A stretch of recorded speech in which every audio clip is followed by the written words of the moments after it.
Well, greetings from Memphis. I arrived home a couple of days ago after the usual 26 hours of traveling, which is a bit grueling, but it's always good to be home. As usual, the last few days of the trip, the mission was they were packed days. We finished the discipleship retreat with the apprentices from the Votech ministry, and it went really well. These young guys are pretty terrific and pretty keyed in. So the theme verse that we use for this discipleship retreat is John 10:10, which of course tells us a promise, but it starts with our problem. The promise being abundant life, the problem being that we have an enemy who is actively stealing, killing, and destroying.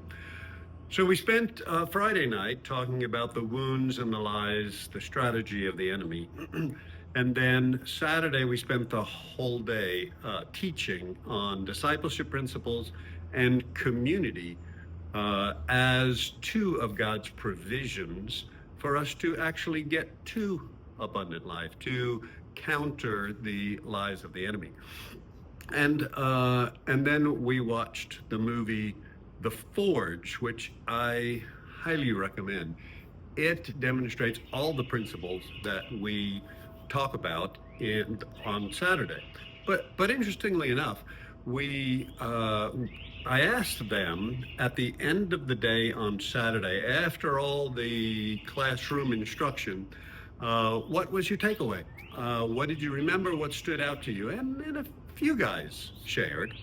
But after the movie, I asked the same question, and everyone shared. Everyone talked about it. Everyone said what they saw in the movie was what we had taught, which goes to prove that demonstration is needed after teaching, which the definition that we use for discipleship, truth and life transference.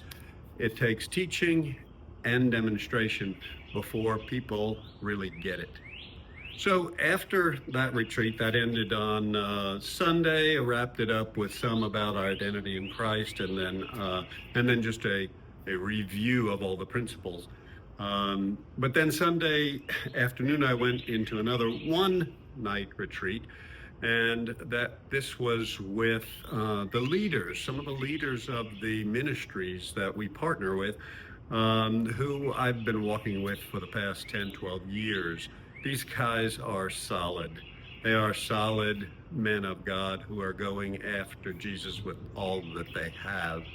And it's always such a joy to be with those guys. I had them take their ministry hats off, and it's really important for leaders of ministries to be able to take those leadership hats off and just be brothers. And so we did get to talk. It was all discussion. There was no teaching during the time. It was all fellowship time and encouragement time. So I sat with them, and they got to share some about their ministry issues, but mostly, and more importantly, their personal lives and their families, what they go through, and what God is teaching them. And it was just a joy. So we wrapped that up, and then I headed to the airport on Monday and to come back home. This was a great trip. I focused mostly on the Votech program because it was new, and these leaders that are doing great work in Uganda. Thank you so much for your prayers and your support. I couldn't do this without you. And you go with me because of those prayers and because of your support. You are participating in this work, and I am deeply grateful. So God bless you.